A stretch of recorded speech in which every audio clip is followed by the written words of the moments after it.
Good morning, mayong buntag, mayong agas na naimbag abigat maupay nga adlaw, maradyaw nga adlaw ni madaya nga adlaw. Timplahin natin to ating kape sa masarap na timpla. ah, umagang masarap na timpla. Coffee time with Kuya Den. Shout out sa lahat ng mga viewers, followers, and subscribers all over the globe. Malapit ng Valentine's, bado. Nabok na ba kayo dyan? So speaking of love, our line for coffee time today's our lines. Our love is like a coffee. Ang aking pagmamahal ni Kuya Den. Ang aking pagmamahal ay kasing sarap ng kape. Sometimes bitter, mapait, sometimes sweet, but definitely always strong. Yan ang importante, no? Kahit ano pa man kapait ang kape, pag nilagyan mo ulit yan ng asukal, tinimplahan mo at hinalo-halo mo ng maayos at hinigop mo ng mainit, may babalik din ang tamis niyan. Ganyan lang. So sa mga nalalamigan na dyan, no?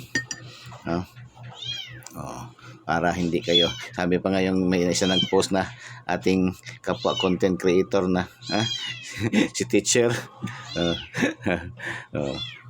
wag mong antayin lumamig ang iyong kape para hindi ka ngayon maging broken hearted sa Valentine's. Higop ko tayo niya ng kape. Kung may higupa tayo niya. Anak siya, no? Pagpiling nga ni mo muragbog na wala. Bubudo, tulog ininit. Alalang mo na siya. Ano nga itong paghigop ng kape, mura po na siya gugma. So, naatanan yan. Okay, shout out sa mga nakagets nito. Bigay natin to.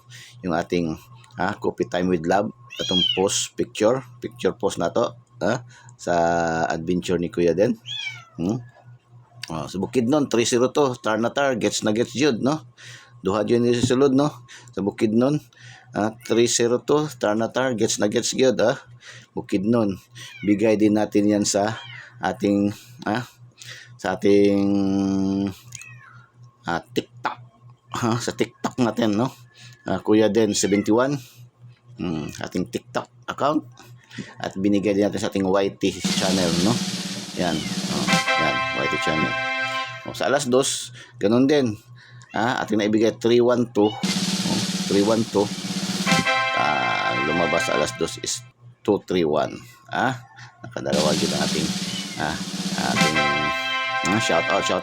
Ang daming nakakatuwa, nakaka-inspire din. Ang daming mag-message sa atin na nagpapasalamat ba, nag-thank you. May pang Valentine's na, iba Kuya Den gusto magpadala pero tamang-tama man lang, hindi natin ina-acknowledge yung mga ganyan. Pero pag malaki yung napanalunan nyo, sobra-sobra din sa pangailangan nyo, tapos gusto nyo bukas sa puso nyo magpadala sa akin, sa aking GCash, ay sino ba naman din ako natatanggi. Pero kung yan ay pamangailangan nyo talaga, yan ay at least sa nitong pamamaraan ako ay nakatulong sa inyo. So, pero kailangan lang be responsible tayo, be responsible tayo sa mga hindi pa nakatiyam-tiyam, sa mga hindi pa nakatiyam-tiyam. So, be responsible tayo, huwag nating pilitin. Feeling natin na medyo distansya pa yung numero sa atin, huwag muna, alalay lang. Pag tingnan natin lumalapit na dyan para ba yung fisherman ba, ganun lang yan. Kailangan matiknik ka rin, habilidad ka rin.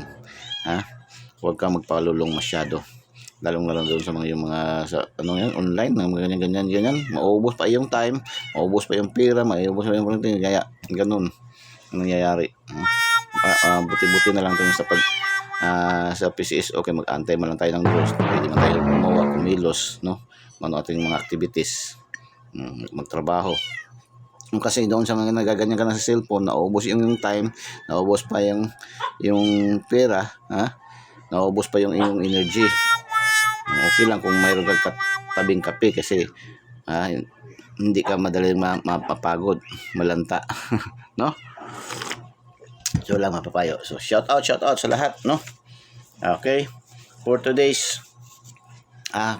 shout out sa ating pa-shout out yun sa ating coffee time with Kuya Den 103-103-907-866-649-756-615 yung ating pa-shout out,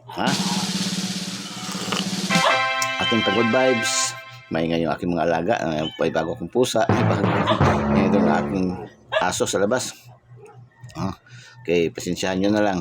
So, ating pag-good vibes for today, 163 Bantay Bata, 163, pwede rin yan 613, 163, pwede rin yan maging 613. Or rumble nyo na, mas better.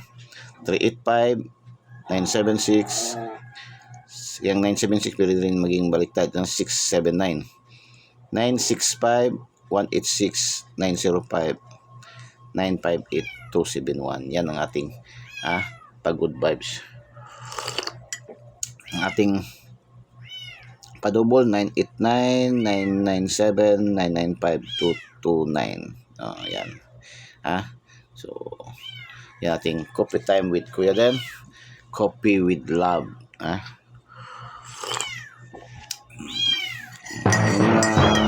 Bigas paliligawan, timplahan mo lang ng kape, di ba? Lalambot din yan.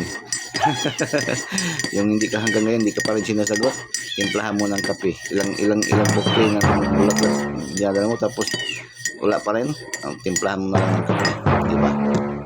Sagutin ka niyan.